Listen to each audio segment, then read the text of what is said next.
안녕하세요. 아우긴의 사랑방입니다. 오늘의 사랑방 손님은 화가 구스타프 클림트입니다. 너무나 매혹적인 명작 키스의 작가죠. 황금빛 화가로 유명한 클림트는 자화상을 그리지 않은 건 물론 자신에 관한 어떤 글도 남기지 않았습니다. 수많은 여성의 초상화를 그렸지만 평생 결혼하지 않았고요. 왜 그랬을까요? 나를 알려고 하지 말고 내 그림을 봐달라던 클림트의 작품을 보시면서 구독과 좋아요, 알림 설정으로 응원해 주시면 감사하겠습니다. 클림트의 초상화는 대부분 세로로 길고 풍경화는 정사각형에 가깝습니다. 유튜브 화면 특성상 그림의 일부분만 담게 돼 아쉽습니다. 클림트 특유의 장식성과 세심함에 주목하시면 좋겠습니다. 그럼 클림트를 찾아 떠나볼까요? 현역 기자 시절 오스트리아로 출장을 갔었습니다. 그곳 상무성 초청으로 스와로브스키와 리델, 월포드 등 오스트리아의 명품 기업을 방문했죠. 스와로브스키는 크리스탈 액세서리 회사, 리델은 세계 3대 와인잔 회사, 월포드는 프리미엄 스타킹과 란제리 회사입니다. 세계적인 브랜드의 생산 현장에서 본 것은 최고를 만든다는 자부심과 세심함이었습니다. 기업 탐방이 주된 목적이고 빈과 잘츠부르크 관광은 덤이었는데 지금까지 생생한 건 모차르트와 클림트입니다. 오스트리아 어딜 가나 모차르트와 클림트의 유산으로 가득했습니다.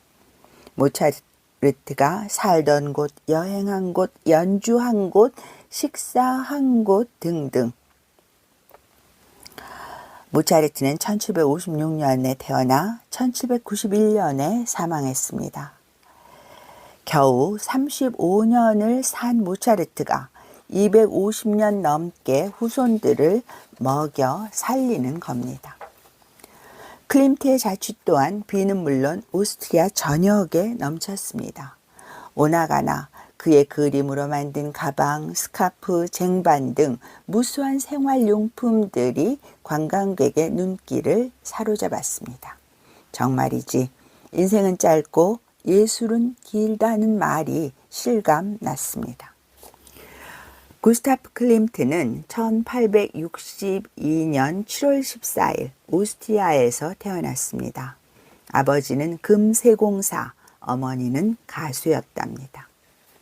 21살 때 학업을 마치고 동생 에른스트와 프란츠 마치 등 3명이 함께 건물의 천장화나 벽화 등을 그립니다.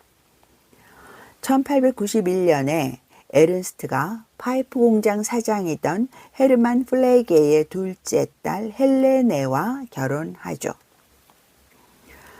에른스트는 그러나 결혼 1년 만에 세상을 떠납니다.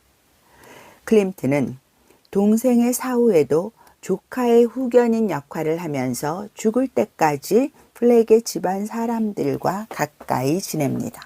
특히 헬레나의 동생인 에밀리와는 평생 연인인지 친구인지 알 수 없는 관계를 유지하죠. 무려 4번이나 에밀리의 초상화를 그렸고 죽기 직전에도 에밀리의 이름만 외쳤답니다. 유산도 여동생과 에밀리에게 남겼고요. 에밀리는 그러나 무슨 일인지 클림트의 작업실에 남아있던 편지와 자료를 모두 불태워버렸다네요. 후에 그들이 20년 동안 주고받은 400여 통의 엽서와 편지가 나왔지만 죄다 일상적인 내용뿐이라 둘의 관계는 영영 입증할 길 없는 미스테리로 남았답니다. 에밀리는 언니들과 함께 의상학원과 의상실을 운영하면서 패션 디자이너로 활약했고요. 클림트는 32살 때 프란츠 마치와 함께 빈 대학교 대강당 벽화를 맡습니다. 클림트가 의학과 철학, 법학을 맡고 마치가 나머지를 담당했죠. 하지만 그는 이 그림들로 역경에 처합니다. 철학을 선보이자 80여 명의 교수들이 대학에 설치하기에 적합하지 않다며 들고 일어났거든요. 다음에 내놓은 의학 역시 거센 비판을 받고요.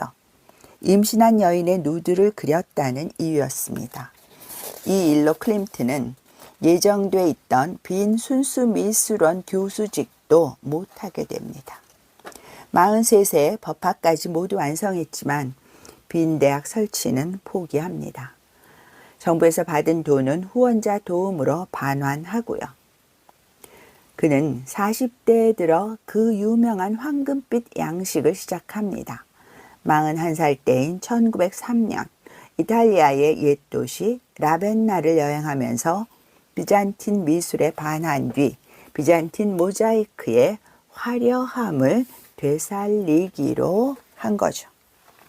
키스는 다나의 아델레 블로흐 바우어 부인의 초상 일과 함께 황금 양식의 대표작이자 마지막 그림입니다.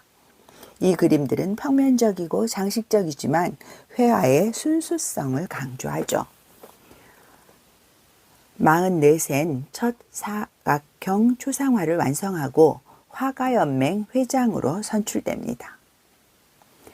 그의 황금 양식 시기는 그러나 1909년에 끝납니다.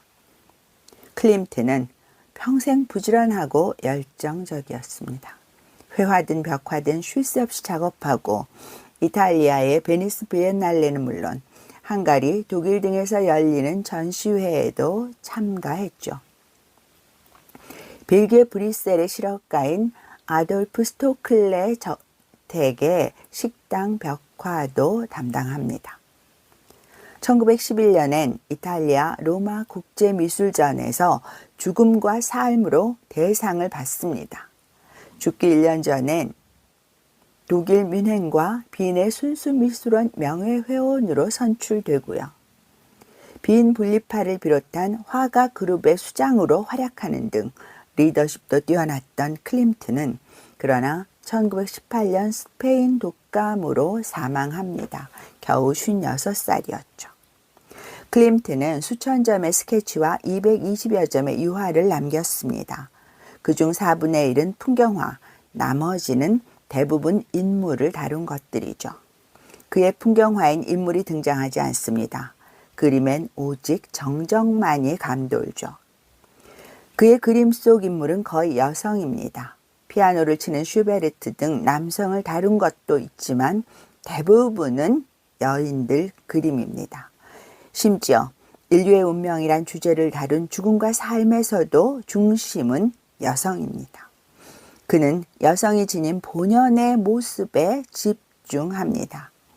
빈 대학 벽화로 그렸던 의학에 포함된 임산부의 누드는 여성의 잉태에 담긴 무한한 힘과 희망을 상징하는 듯합니다. 그의 여성들은 또 나약하지 않습니다. 17살의 에밀리조차 단호한 눈길로 어딘가를 응시하죠. 그 흔한 자화상 한 점 없고 자신의 삶을 기록한 에세이나 편지도 없이 오직 그림만 남기고 간 구스타프 클림트. 그가 왜 유독 여성의 모습에 천착했는지, 에밀리와는 어떤 사이였는지 등은 알 길이 없습니다. 우리가 아는 건 그가 엄청나게 부지런했다는 것, 비잔틴 양식의 화려함을 되살리고 싶어 했다는 것, 자연의 고요함을 사랑했다는 것 정도입니다. 그래도 궁금한 분들은 그가 남긴 문장을 되새겨 보는 수밖에 없겠습니다. 나는 자화상을 그린 적이 없다. 나 자신이 그림의 소재로 흥미롭지 않기 때문이다. 나는 매일 아침부터 밤까지 그림을 그리는 화가일 뿐이다. 말이든 글이든 언어엔 재능이 없다. 특히 나 자신이나 작품에 대해 뭔가 말해야 할 때 더 그렇다. 아주 간단한 편지를 쓸 때조차 부들부들 떨게 된다. 나에 대해 알고 싶다면 내 그림들을 주의 깊게 살펴보고 그 속에서 내가 누구인지, 내가 원하는 것이 무엇인지 찾으면 된다. 지금까지 구스타프 클림트의 삶과 예술에 대해 말씀드렸습니다.